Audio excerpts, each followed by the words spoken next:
जय श्री राम दोस्तों। भगवान विष्णु ने कैसे नारद जी को बनाया बंदर, भगवान विष्णु ने कैसे भस्मासुर से शिव जी को बचाया और कैसे भगवान विष्णु ने शिव जी से लिया बद्रीनाथ धाम। तो चलिए जानते हैं भगवान विष्णु की 7 ऐसी कहानियां जिनके बारे में शायद ही आपने सुना होगा। तो वीडियो को पूरा जरूर देखें। तो चलिए वीडियो स्टार्ट करते हैं। नंबर 1, गुरु शुक्राचार्य की आंख फोड़ी।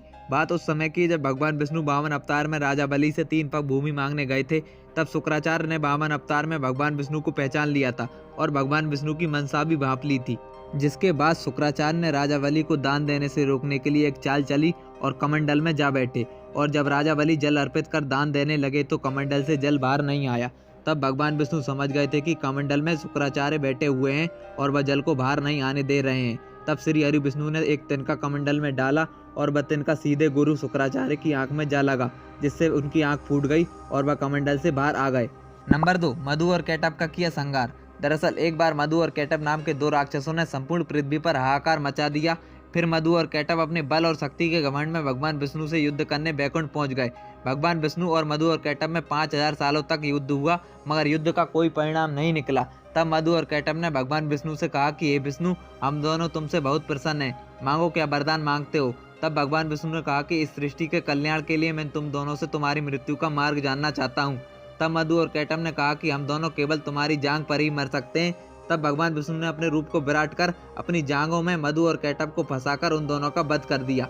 नंबर 3, असुरों से की अमृत की रक्षा।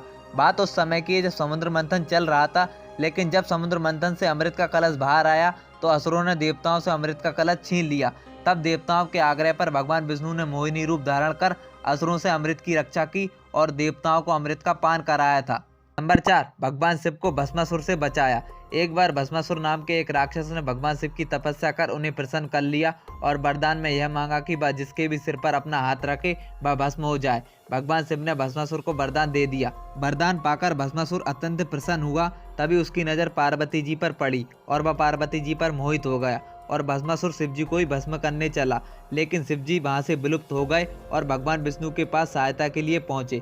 तब भगवान विष्णु ने एक सुंदर कन्या का रूप धारण कर भस्मासुर को नृत्य के लिए प्रेरित किया और नृत्य मुद्रा के नाम पर उसके हाथ को उसके ही सिर पर रखवा दिया, जिससे भस्मासुर खुद ही भस्म हो गया। इस प्रकार भगवान विष्णु ने शिव जी की सहायता की। नंबर 5, भगवान विष्णु ने शिव जी से लिया बद्रीनाथ धाम। एक बार भगवान विष्णु को तपस्या के लिए एक स्थान की आवश्यकता थी। तब भगवान विष्णु को बद्रीनाथ धाम बेहद पसंद आया, लेकिन जब भगवान विष्णु बद्रीनाथ धाम पहुंचे तब भगवान शिव और माता पार्वती पहले से ही वहां मौजूद थे। महादेव और माता पार्वती को कुटिया से बाहर बुलाने के लिए भगवान विष्णु ने एक बालक का रूप धारण कर लिया और बद्रीनाथ धाम के बाहर जोर जोर से रोने लगे। बच्चे की रोने की आवाज़ सुन माता पार्वती बाहर आईं और उस रोते हुए बच्चे को कुटिया के अंदर सुलाकर महादेव के साथ नदी के किनारे चली गईं। और जब महादेव और माता पार्वती वापस लौटे तो उन्होंने देखा कि कुटिया के अंदर भगवान विष्णु तपस्या कर रहे हैं। तब महादेव ने विष्णु जी को बद्रीनाथ धाम दे दिया और वहां से वो केदारनाथ धाम चले गए। नंबर 6, भगवान विष्णु के 4 महीने तक सोने की कहानी। बात उस समय की जब राजा बलि ने तीनों लोकों पर अपना अधिकार कर लिया। तब घबराए इंद्रदेव ने जब भगवान विष्णु से सहायता मांगी तो भगवान विष्णु ने 52 अवतार लिया और राजा बलि से दान मांगने के लिए पहुंच गए। 52 भगवान ने राजा बलि से 3 पग भूमि मांगी और 2 पग में भगवान ने धरती और आकाश माप लिया और तीसरा पग कहाँ रखें ये राजा बलि से पूछा तो राजा बलि ने उत्तर दिया कि प्रभु आप तीसरा पग मेरे सिर पर रखें। इस तरह राजा बलि से तीनों लोगों को मुक्त करके भगवान विष्णु ने देवराज इंद्र का भय दूर किया, लेकिन राजा बलि की दानशीलता और भक्तिभाव देखकर भगवान विष्णु बेहद प्रसन्न हुए और राजा बलि से वरदान मांगने को कहा। तब राजा बलि ने भगवान विष्णु से कहा कि आप मेरे साथ पाताल लोक चलें और हमेशा वहीं निवास करें। भगवान विष्णु ने अपने भक्त राजा बलि की इच्छा पूरी की और पाताल लोक चले गए। इससे सभी देवी देवता और माता लक्ष्मी चिंतित हो उठे और देवी लक्ष्मी ने भगवान विष्णु को पाताल लोक से मुक्त कराने के लिए एक चाल चली और वह पाताल लोक पहुंच गईं और एक गरीब स्त्री बनकर राजा बलि के पास गईं और उन्होंने राजा बलि को राखी बांधी और बदले में भगवान विष्णु को पाताल लोक से मुक्त करने का वचन मांग लिया। लेकिन भगवान विष्णु राजा बलि को निराश नहीं करना चाहते थे, इसलिए भगवान विष्णु ने राजा बलि को वरदान दिया कि वह साल आषाढ़ शुक्ल एकादशी से कार्तिक शुक्ल एकादशी तक पाताल लोक में निवास करेंगे।